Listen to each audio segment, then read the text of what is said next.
We have Basavaraj Bommai on the phone line with us. Sir, congratulations. You're going to be fighting the Lok Sabha elections. Yeah. Thank you. Thank you very much. You've gone through the list, sir. What do you make of the list? There have been changes. There have been retentions. Do you think this is a list where you could repeat the performance of 2019 where Karnataka was concerned?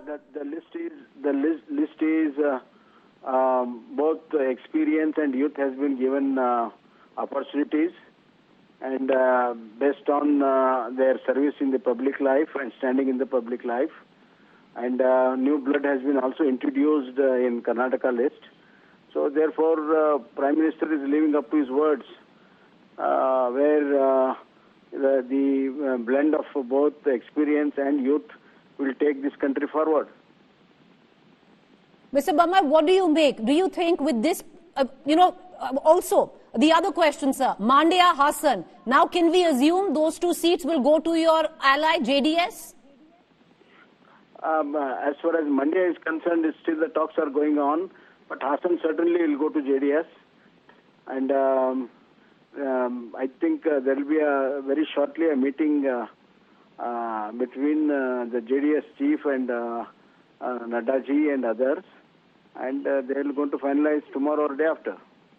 So, sir, so we can assume you're saying Hassan for sure and Mandya, there are talks, but the JDS very keen because you haven't announced the Mandya candidate yet. Yeah. That because it's a part of the negotiations. All right. So two seats there where your JDS candidate ally is concerned.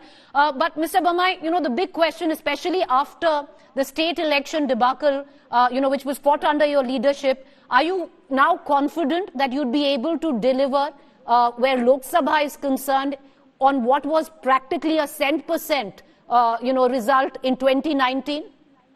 Save one or two seats? We will have all the seats which we had earlier holding. Plus with JDS coming in, we are hopeful to add one or two more. And for the one reason is that Congress, which had come on the false promises, has been totally exposed in 9 months. There is a zero development and 100% corruption. And people are really fed up with this thing, the way they are handling drought. There is no drinking water. Forget everything. So this is the fate of opera under the Congress regime. Therefore, people are looking towards Narendra Modi ji and his leadership and BJP to lead the country from the front in all the sectors. And overwhelming response is there, both in villages and in cities, with farmers, workers, Dalits, students, women, everywhere we can see that euphoria towards Narendra Modi's leadership. Last two questions, sir. How will the narrative change from the state elections? Because the state elections, it was very clear that the Congress had run the narrative and the BJP was catching up. How will you do it differently? I'll tell you. Congress had won on two narratives, one on a negative and lies which they had spread about our government, which has been now exposed. They are unable to prove anything on record. Second is their performance is totally zero. So there is a negative performance and the finances are in shambles.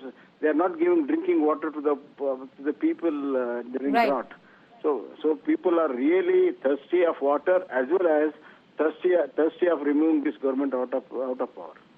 Mr. Bommai, going into the Lok Sabha elections, are there any learnings from the BJP narrative in the state elections? The Congress seemingly had focused on local issues. You're talking of local issues now, Mr. Bommai. But the learnings, because you stuck to polarizing issues at that time. Be it Lord Hanuman, be it... go ahead, sir. See, we never stuck to polarization. Congress tried to bring that narrative.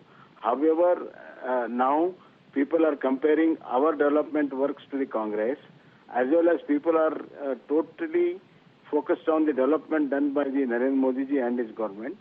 So the double development of two governments versus of zero development of Congress, that is the narrative.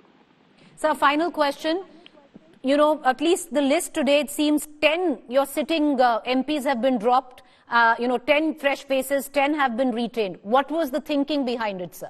Do you feel there's anti-incumbency on those 10 seats that this decision has been made? Around 7 people have been dropped, and among that 4 to 5 have voluntarily opted out because of their health reason, age, and Shivkumar Udasi, even though he's young, he has opted out voluntarily.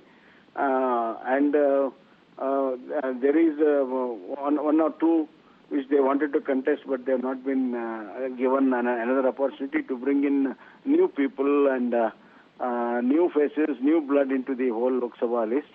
That's how the things are going on, and certainly this will be a most welcome list by the people of Karnataka. Mr. Bommai, we wish you good luck. May the best man win. Appreciate you joining us.